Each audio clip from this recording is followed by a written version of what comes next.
뉴스타파가 증거조작 사건 검찰 대책 보고서를 보도한 뒤 파장이 계속되고 있습니다. 국회 법사위에서 야당 의원들이 끝까지 국정원만 바라본 검찰을 성토했지만 황교안 법무장관은 검찰을 감싸기에 바빴습니다. 한편 오늘 유성 씨 결심 공판이 있었는데요. 검찰은 위조 증거가 드러났는데도 유성 씨가 간첩이라는 입장을 굽히지 않았습니다. 특히 2006년 유 씨가 북한 보위부에 노트북을 제공했다는 주장을 강하게 들고 나왔습니다. 그러나 뉴스타파 취재 결과 이 혐의도 근거가 희박한 것으로 드러났습니다. 오대양 기자가 취재했습니다. 지난 10일에 열린 국회 법제사법위원회 전체회의. 검찰 수사에서도 최종 확인된 국정원 증거 조작에 대해 황교안 법무부 장관에게 집중적인 질의가 쏟아졌습니다. 특히 야당 의원들은 뉴스타파가 입수해 공개한 검찰의 내부 대책 문건을 봤을 때 담당 검사들이 증거 위조 사실을 몰랐다고 보기 어렵다며 집중 질타했습니다. 검찰의 대책 문건 국정원 과정입니다. 출입경 기록을 공안국 관인이 찍힌 출입경 기록을 비공식적으로 입수하는 것이 가능할 것 같고 현재 노력 중이다. 뉴스타파가 입수한 금년 2월 15일자 서울지검 공안 1부의 문건 2개입니다. 24일자 저 사실조회 요청은 오지도 않을 것을 알고 있고 더군다나 그 결과도 확인할 필요도 없는 가짜 사실조회 요청이라는 겁니다. 알리바이 하는 것은 뭐겠습니까? 그러나 황교안 장관은 오히려 국정원 증거를 끝까지 신뢰했던 것을 반증한다며 검사들을 감쌌습니다. 그 보고서를 있는 그대로 보면 검사가 이 증거들을 다 믿었다라고 하는 것이 반증이 되는 겁니다. 이에 반해 여당 의원들은 국정원 증거 조작보다 유 씨의 간첩 여부가 본질이라며 여전히 물타기에 나섰고 황 장관은 여기에 동의했습니다. 본질적인 부분, 유가강이 간첩이냐 아니냐라고 하는 부분은 온데간데가 없습니다. 그 내용에 공감을 하고 저희도 역시 이 사건에 있어서 우리가 증거에 관한 위조 부분이 나온 그래서 기소가 된 이 상황은 참으로 안타깝습니다. 그런 있어서는 안 될 일이 일어난 것입니다. 그렇지만 그럼에도 불구하고 간첩은 간첩이다. 위조로 드러난 간첩 증거를 철회한 상황에서도 사태를 축소하고 끝까지 유 씨가 간첩이라고 고집하는 검찰 입장을 대변한 겁니다.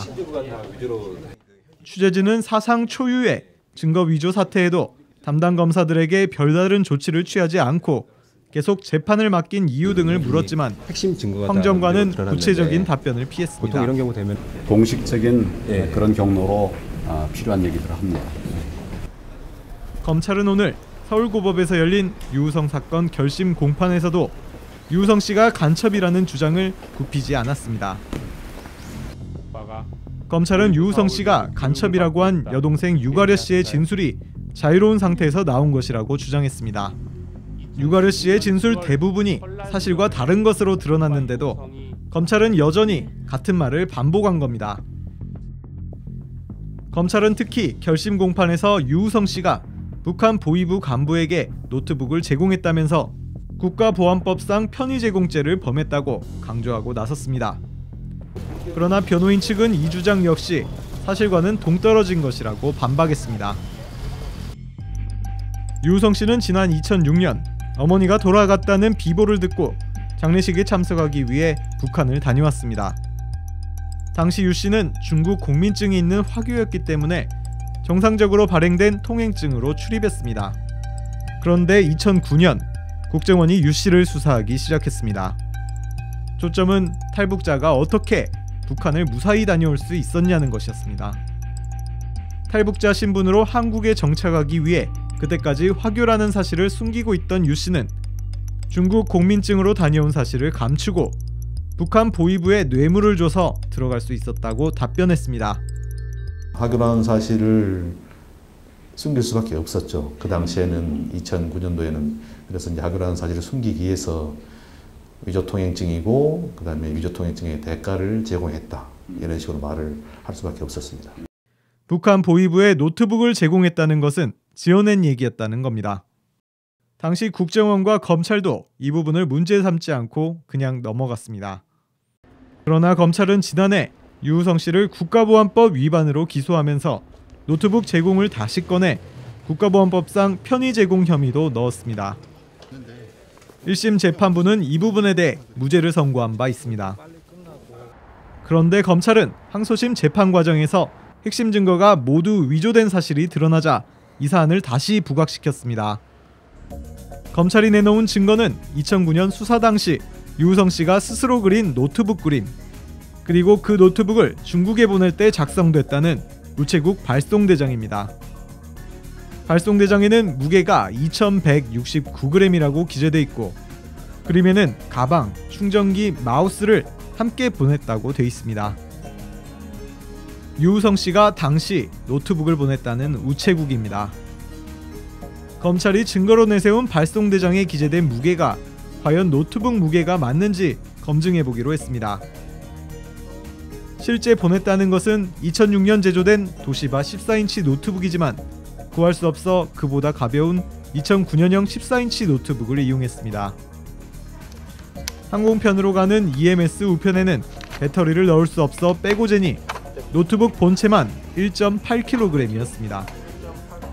어댑터는 344g, 마우스는 127g이었습니다.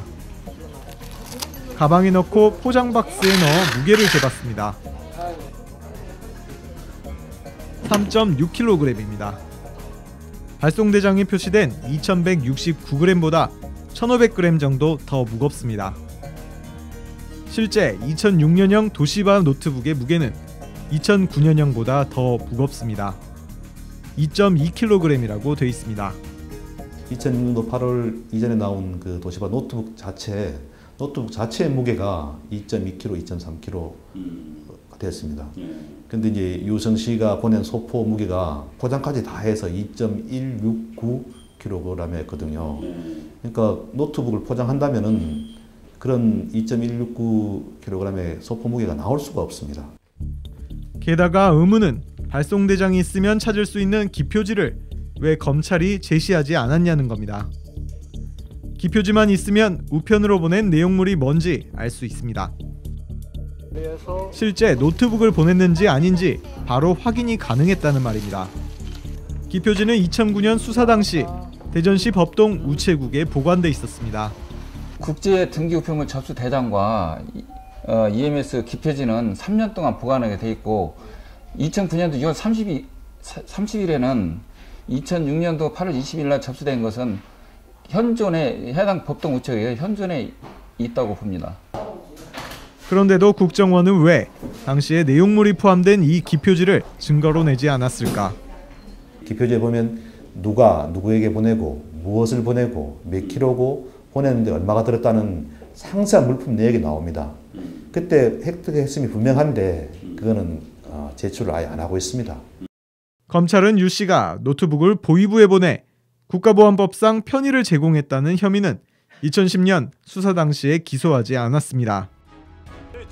1심 재판부는 간첩 혐의에 대해 무죄를 선고하면서 노트북을 제공했다는 증거가 없다며 이 부분에 대해서 무죄를 선고했습니다. 그러나 위조 사태가 터진 지금 검사들은 다시 노트북과 여동생 유가려 씨의 진술에 매달리고 있는 겁니다. 위조 증거를 낸 검사들은 어떠한 강제 수사도 받지 않으면서 여전히 유 씨 사건 공소 유지를 담당하고 있습니다. 뉴스타파 오대양입니다.